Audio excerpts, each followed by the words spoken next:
ओम देवकी सुत गोविंद वासुदेव जगतपते देहि मे तन्यम कृष्ण त्वामहे जय शरणं श्री कृष्ण। गतः। राधे राधे। श्री हरिवंश पुराण के हरिवंश पर्व का 52वां अध्याय, जिसमें हम भगवान विष्णु तथा सब देवताओं का मेरु पर्वत की दिव्य सभा में उपस्थित होना और वहां पृथ्वी का भगवान से भार उतारने के लिए प्रार्थना करना, इस अध्याय का हम आज मनन करेंगे, अध्ययन करेंगे, श्रवण करेंगे। सभी भक्तों को जय श्री कृष्ण, राधे राधे।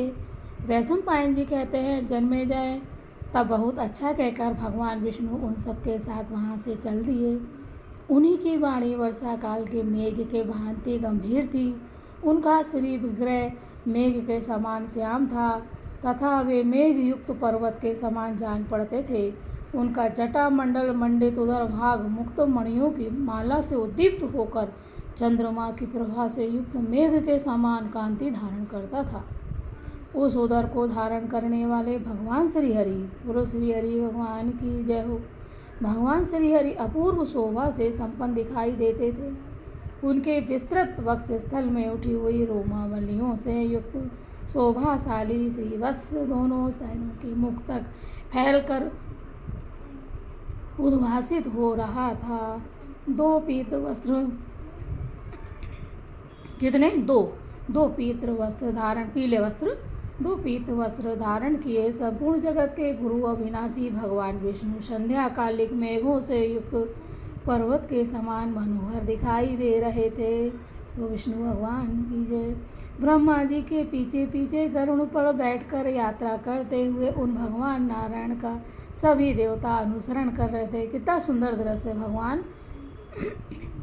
भगवान विष्णु गरुड़ देव पे बैठ के और यात्रा करते हुए उन भगवान नारायण सब देवता अनुसरण कर रहे थे, यानी कि गरुड़ पर बैठ के भगवान विष्णु जी जा रहे थे और सभी लोग उनके साथ में जा रहे थे।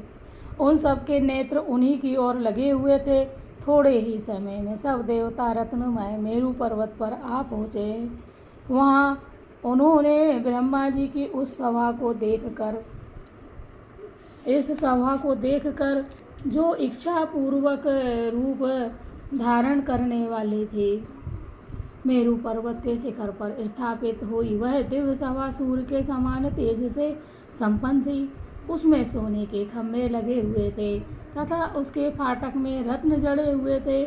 मानसिक संकल्प के अनुसार स्वतः निर्मित हुए विचित्र चित्र उसकी शोभा बढ़ाते थे। इतना सुंदर दृश्य। सैकड़ों विमानों की पंक्तियां वहां विराजमान थी। उसमें रत्नों के बने झरोखे लगे थे। वहाँ इच्छा अनुसार विचरण करने वाली सवा नाना प्रकार के देवरत्नों से सजी हुई थी। उसमें बहुमूल्य रत्न जड़े हुए थे। सभी ऋतुओं के फूलों से वह व्याप्त। कितनी सुंदर। उस दिव्य सभा का निर्माण साक्षात विश्वकर्मा जी ने किया था। वह देवताओं की माया धारण करने वाली थी। समस्त देवता ब्रह्मा जी की आज्ञा के अनुसार प्रसन्नता पूर्वक उस कल्याणमयी सभा में प्रविष्ट हुए और यथा योग्य स्थान पर विधि पूर्वक बैठे। वे वहाँ योग्यता अनुसार बताए हुए विमानों, आसनों, भद्रासनों, पीठों, कालीनों तथा दूर दूर बिछौनों पर विराजमान हुए। बिछाने का तरीका विराजमान हुए। तब ब्रह्मा जी के भली भांति आज्ञा देने पर अपने वेग से बड़े बड़े वृक्षों को तोड़ देने वाले वायुदेव उठे और कोई एक शब्द भी मुँह से ना निकाले और सब लोग मौन रहे।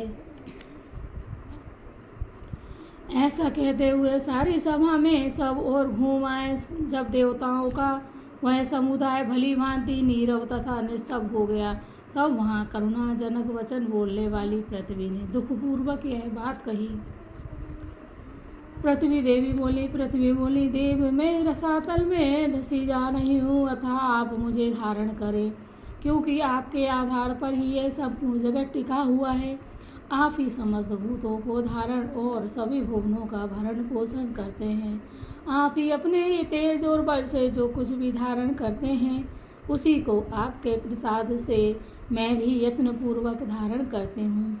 आपके धारण किए हुए ही मैं धारण करती हूँ, जिसे आपने धारण न कर रखा हो ऐसी कोई वस्तु को मैं धारण नहीं करती। ऐसा कोई भूत नहीं है जिसे आप निरंतर धारण न करते हो, यानी कोई भी चीज़ है। देव नारायण आप ही प्रत्येक युग में जगत के हित की कामना से मेरा भार उतारते हैं। सुरश्रेष्ठ आप ही के तेज से आक्रांत होकर मैं रसातल को जा पहुँची हूँ और अपने उद्धार के लिए आपकी ही शरण में आई हूँ। आप मेरी रक्षा करें। दानवों तथा दुरात्मा राक्षसों से पीड़ित होकर मैं सदा आप सनातन पुरुष की ही शरण में आती हूँ और आती ही रहूँगी। मुझे तभी तक अधिक भय रहता है जब तक कि मैं अपना भार धारण करने वाले परमेश्वर की मन से शरण नहीं लेती। इस बात को मैं सैकड़ों बार देख चुकी हूँ। पुरातन युग के प्रारंभ काल में कमल योनि ब्रह्मा जी ने मुझे जल के ऊपर स्थापित किया था और मेरी मृत्तिका को मुट्ठी में बांधकर उसके द्वारा पहले मृत्तिका यानी मिट्टी बांधकर उसके द्वारा पहले दो बड़े बड़े असुरों की मूर्ति बनाई। वे दोनों पहल महासागर में सोते हुए इन महात्मा भगवान विष्णु के कानों के मेल से उत्पन्न हुए थे और काठ एवं दीवार के समान अचेतन अवस्था में स्थित थे। इन्हीं की आकृतियों को भगवान ने मिट्टी से संवारा था। फिर ब्रह्मा जी की उत्तम प्रेरणा से स्वयं वायुदेव ने उनके भीतर प्रवेश किया। इसके बाद वे दोनों महान असुर आकाश को आच्छादित करते हुए बढ़ने लगे। वायु रूपी प्राण से युक्त हुए उन दोनों असुरों को गोद में लेकर ब्रह्मा जी ने उनके अंगों पर धीरे धीरे हाथ फेरा। उनमें से एक का शरीर तो उन्हें अत्यंत कोमल प्रतीत हुआ और जब दूसरे को देखा तो वह कठोर। तब जल जन्मा भगवान ब्रह्मा जी ने उन दोनों का नामकरण संस्कार किया और कहा, यह जो मृदुल कोमल है इसका नाम मधु होगा और जो कठोर है वह कैटभ कहलाएगा। क्या कहलाएगा? कैटभ। तो क्या होगा? दोनों मधु कैटभ। ये नाम निश्चित हो जाने पर वे दोनों अत्यंत दुर्जय दैत्य बल के घमंड से मतवाले होकर युद्ध की इच्छा से समस्त एकावर्ण जगत में विचरण करने लगे। उन दोनों को युद्ध ये मधु कैटभ इन दोनों को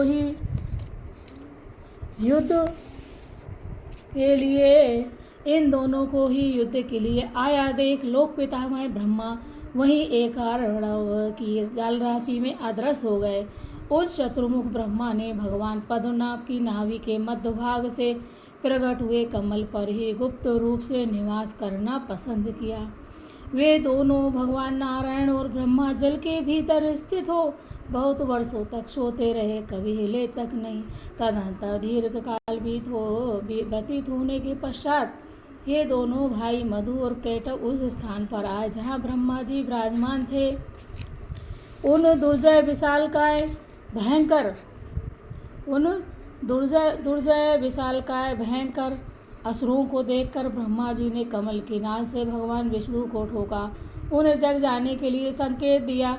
तब महातेजस्वी भगवान पद्मनाभ शैया से उछलकर खड़े हो गए। उस एकावर्ण जगत में जबकि तीनों लोग जल में मिल गए थे, उन दोनों असुरों तथा भगवान विष्णु में घोर युद्ध हुआ। उस समय सहस्रों वर्षों तक वह तुमुल युद्ध चलता रहा। उस जो युद्ध जो हुआ था मधु कैटभ उनके बीच में, वो क्या सा तुमुल युद्ध कहलाया। तुमुल युद्ध चलता रहा किंतु वे दोनों असुर युद्ध में थके नहीं। दीर्घ काल तक युद्ध करके वे दोनों रण दुर्मद दैत्य मन ही मन बड़े प्रसन्न और भगवान नारायण श्री हरि से इस प्रकार बोले, देव तुम्हारे युद्ध से हम दोनों भाई बहुत प्रसन्न हैं। तुम हमारे लिए इस प्रणीय मृत्यु हो, किंतु हम दोनों को वहीं मारो जहाँ की पृथ्वी जल में डूबी हुई ना हो। सुरश्रेष्ठ मारे जाने पर हम दोनों आपके पुत्र भाव को प्राप्त हों, क्योंकि ब्रह्मा जी ने विधान बना दिया है कि जो हमें युद्ध में जीत ले हम उसी के पुत्र हों उनकी बात सुनकर भगवान विष्णु ने उस युद्ध स्थल में उन दैत्यों को दोनों हाथ से पकड़कर दबाया। इससे मधु और कैटभ दोनों की मृत्यु हो गई। मरने पर उन दोनों की लाशें जल में डूबकर एक हो गईं। फिर जल की लहरों से मथित होकर उन दोनों दैत्यों ने जो मेघ छोड़ा उससे आच्छादित होकर वहाँ का जल अदृश्य हो गया। उसी पर भगवान नारायण ने नाना प्रकार के जीवों की सृष्टि की। उन दैत्यों के मेघ से सारी पृथ्वी ढक गई, इसलिए मेदिनी नाम से विख्यात हुई। क्या नाम हुई? पृथ्वी माता का मेदिनी नाम से विख्यात हुई। भगवान पद्मनाभ के प्रभाव से यह जगत के लिए शाश्वत आधार बन गई। पूर्व काल में वराह रूप धारण करके, बोलो वराह भगवान की जय। पूर्व काल में भगवान वराह रूप धारण करके इन्हीं भगवान नारायण ने मार्कंडेय जी के देखते देखते मुझे एक दाढ़ पर उठाकर पानी के भीतर से बाहर निकाला था। बोलो पृथ्वी देवी की जय हो। फिर उस दिन आप लोगों के सामने ही प्रभावशाली भगवान विष्णु ने अपने पग बढ़ाकर त्रिलोकी को नापते हुए मुझे दैत्यराज बलि के पास से छीन लिया। इस समय भी अत्यंत कष्ट में पड़कर अनासी हो रही हूँ और इन्हीं शरणागत वत्सल जगन्नाथ गदाधर की शरण में आई हूँ। अग्नि स्वर्ण का गुरु है, सूर्य समस्त किरणों के गुरु माने गए हैं, नक्षत्रों के गुरु चंद्रमा है, परंतु मेरे गुरु ये भगवान नारायण ही है ना। क्या बोली मैं? परंतु मेरे गुरु ये भगवान नारायण है। नारायण भगवान की जय हो। अकेली मैं पृथ्वी देवी बोल रही हूँ। अकेली मैं जिस चराचर जगत को धारण करती हूँ, मेरे द्वारा धारण किए गए इस समस्त जगत को तथा मुझे भी भगवान गदाधर ही धारण करते हैं। इन्होंने ही जमदग्नि नंदन परशुराम जी के रूप में प्रकट होकर मेरा भार उतारने की इच्छा से रोषपूर्वक मुझे 21 बार क्षत्रियों से रहित किया था। बोलो परशुराम भगवान की जय। मैं वही हूँ जिसे रण यज्ञ की वेदी में प्रतिष्ठित करके प्रभु नंदन परशुराम ने राजाओं के रक्त से तृप किया था और पिता के श्राद्ध में महर्षि कश्यप को मेरा दान कर दिया था। मैं क्षत्रियों के रक्त से भीगी हुई थी। मेरे शरीर से मरे हुए राजाओं के मांस में और अस्थियों की दुर्गंध फैल रही थी। उसी दशा में रजस्वला की भांति महर्षि कश्यप की सेवा में उपस्थित हुई। उस समय ब्रह्मर्षि कश्यप ने मुझसे कहा, वसुधे, पृथ्वी का क्या नाम? वसुधे क्या कारण है तू नीचे मुख किए वीर पत्नी के इस व्रत को धारण करके विषाद में डूबी हुई है? उस समय मैंने लोक पिता कश्यप जी को यह सूचित किया, ब्राह्मण महात्मा परशुराम ने मेरे पतियों को मार डाला है। शस्त्र ग्रहण ही जिनकी जीविका का साधन था, उन पराक्रमी क्षत्रियों से हीन होकर मैं वश्री हो गई हूँ। मेरे सारे नगर राजाओं से शून्य हो गए हैं, अतः अब मुझ में जीवित रहने का उत्साह नहीं रह गया। अतः भगवान मुझे ऐसा कोई नरेशपति दीजिए जो आपके समान ही शक्तिशाली हो और समुद्र से घिरी हुई मेरी ग्राम और नगरों सहित रक्षा करे। प्रभावशाली भगवान कश्यप ने मेरी यह बात सुनकर कहा, बहुत अच्छा। फिर उन्होंने मुझे राजा मनु के हाथ में दे दिया। इस प्रकार मैं वैवस्वत मनु से प्रकट हुए दिव्य इक्ष्वाकु कुल में आ पहुँचे। उस कुल के सभी लोग नरेश थे। वहाँ दीर्घ काल तक एक राजा से दूसरे राजा के अधिकार में आती रही। इस प्रकार में बुद्धिमान राजा मनु के हाथ में सौंपी गई और महर्षि समुदाय के तुल्य तेजस्वी सहस्रों राजाओं के उपभोग में आई। बहुत से सूरवीर क्षत्रिय मुझे जीतकर स्वर्गलोक को चले गए। वे काल के अधीन होकर मुझ में ही लीन हो गए हुए थे। जगत में मेरे ही लिए युद्ध स्थलों में कभी पीठ न दिखाने वाले बलवान क्षत्रिय के परस्पर युद्ध हुए हैं और हो रहे हैं। आप लोगों के द्वारा परिचालित देव के द्वारा ही इस जगत का परिपालन होता है, अतः आप जगत के हित के लिए ऐसा कोई उपाय कीजिए जिससे रणभूमि में राजाओं का संहार हो। यदि मुझ पर भगवान की दया हो तो यह एकमात्र चक्रधारी श्रीमान भगवान विष्णु मेरा भार शिथिल करने के लिए मुझे अभय दान दे। मैं भार से संतप्त होकर शरण खोजती हुई जिनकी शरण में आई हूँ वे ही ये भगवान विष्णु। यदि मेरा भार उतारना, माता पृथ्वी किससे बोल रही? विष्णु भगवान से बोल रहे हैं। मेरा भार उतारना उचित समझे, ये मेरा भार उतारना उचित समझे तो इसके लिए मुझे आश्वासन दें।